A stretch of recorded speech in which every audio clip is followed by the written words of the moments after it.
Well, I was reading the story, and it was fascinating how you guys obviously was trying to raise a funding. You turned down a couple of venture capitalists, I believe, before you decided to go down your own route. Correct. Yeah.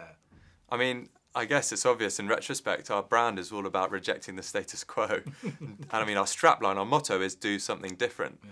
And there we were, cap in hand, going around London's VCs, saying, well, we've got this great idea for forward-looking profiles that match people with their next move, all around this idea of escape the corporate machine.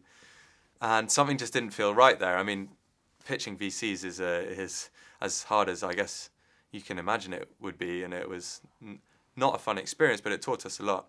And we actually incredibly got to the stage where one of them had said, one in particular that put a concrete offer on the table, and another one was very interested. And at the same time, we'd been exploring this thing called crowdfunding, which had only just started in the UK for shares, for investment, not just for pledges like Kickstarter.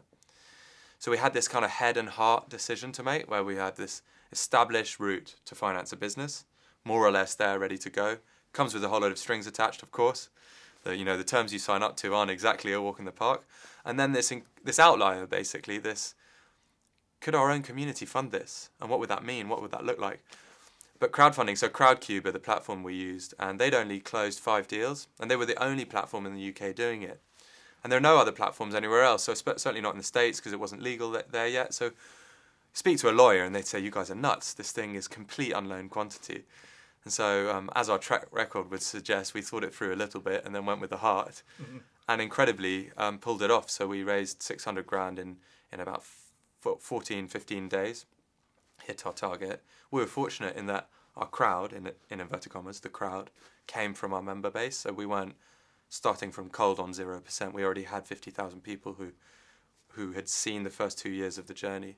I mean, that was one of the most incredible experiences of my life, was these people, many whom I'd never met, putting money behind our business based on what they'd seen us build in those first 24 months. Now the pressure's on.